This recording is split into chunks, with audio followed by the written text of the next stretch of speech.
European union থেকে ওনাদের observer পাঠাবেন। সরকারের পক্ষ থেকে, ইলেকশন কমিশনের পক্ষ থেকে যে অনুরোধ আসছে তার পরিপ্রেক্ষিতে ওরা সিদ্ধান্ত নিয়েছে তারা অবজারভার পাঠাবে। এবং বাংলাদেশের এমনিতে ইলেকট্রাল প্রসেসের মধ্যে ইউর একটা সবসময় একটা কন্ট্রিবিউশন থাকে, সেটা এবারও আছে এবং তারা আগ্রহ করে অপেক্ষা করছে ইলেকশনটা সুষ্ঠুভাবে সম্পাদন যাতে হয় এবং ইলেকট্রাল প্রসেসের মধ্যে যাতে স্বচ্ছতা থাকে, গ্রহণযোগ্যতা থাকে, তারা আশা করছে সেটা হবে।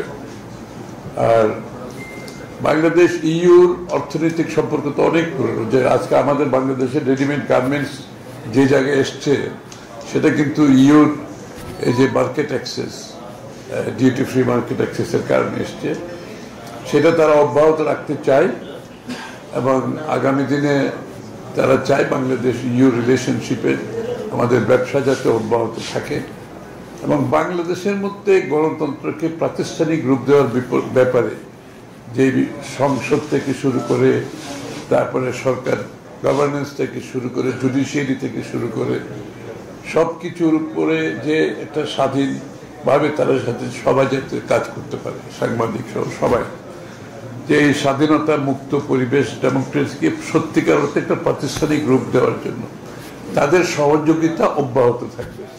তারা এই কাজটা করতে চায়, তারা বিগত দিনে অনেক বহুলাংশে করেছে, সামনে সেটাকে আরো বাড়াতে চায়, কাজটা করতে চায়।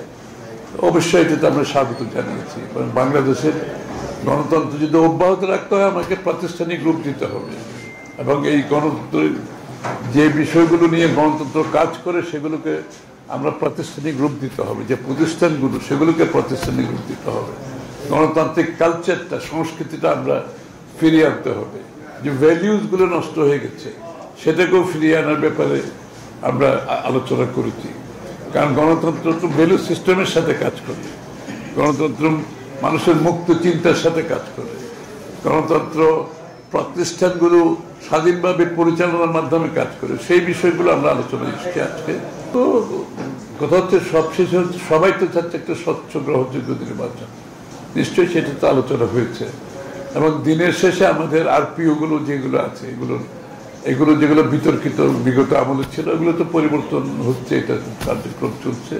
নির্বাচন কমিশনকে যে বিষয়টা গুরুত্বের সাথে আলোচনা হয়েছে, যে নির্বাচন যেহেতু এখন আমাদের সামনে চলে আসছে, সুতরাং আমরা 3 মাসের জন্য অপেক্ষা না করে 3 মাসের আগে সমস্ত দায়িত্ব নির্বাচন কমিশনের নিয়ন্ত্রণে যেটা থাকে সেটাকে আমরা যে আলোচনা এসছে সেটা এখন থেকে হওয়া উচিত। কারণ একবার বিতর্কিত হয়ে গেলে সেটা সমস্যা হয়। এই জন্য এখন থেকে সরকারের যে সিদ্ধান্তগুলো আসছে, যে কোনো সিদ্ধান্ত আসছে, সেটা যে সিদ্ধান্তগুলো নির্বাচনকে প্রভাবিত করতে পারে, নির্বাচনকে নিয়ে জড়িত, সেই বিষয়গুলো এখন থেকে নির্বাচন কমিশনের অবগত থাকা উচিত এবং নির্বাচন কমিশনের একটা ভূমিকা থাকা উচিত। এই বিষয়টা আলোচনা হয়েছে। কোনো দেশের মানুষ দায়িত্ব দেয় নাই কোনটা হবে কোনটা হবে না। আপনি জনগণের কাছে যান, আপনার যদি কোনো ম্যান্ডেট নেওয়ার থাকে আগামী নির্বাচনে অংশগ্রহণ করেন, জনগণের কাছে যান, জনগণ সিদ্ধান্ত দেবে।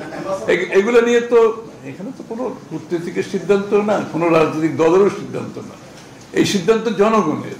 আপনি যদি গণতন্ত্রে বিশ্বাস করেন, জনগণের কাছে যান, জনগণের ম্যান্ডেট নিয়ে আপনার যা ইচ্ছে সেটা পাস করেন পার্লামেন্টে।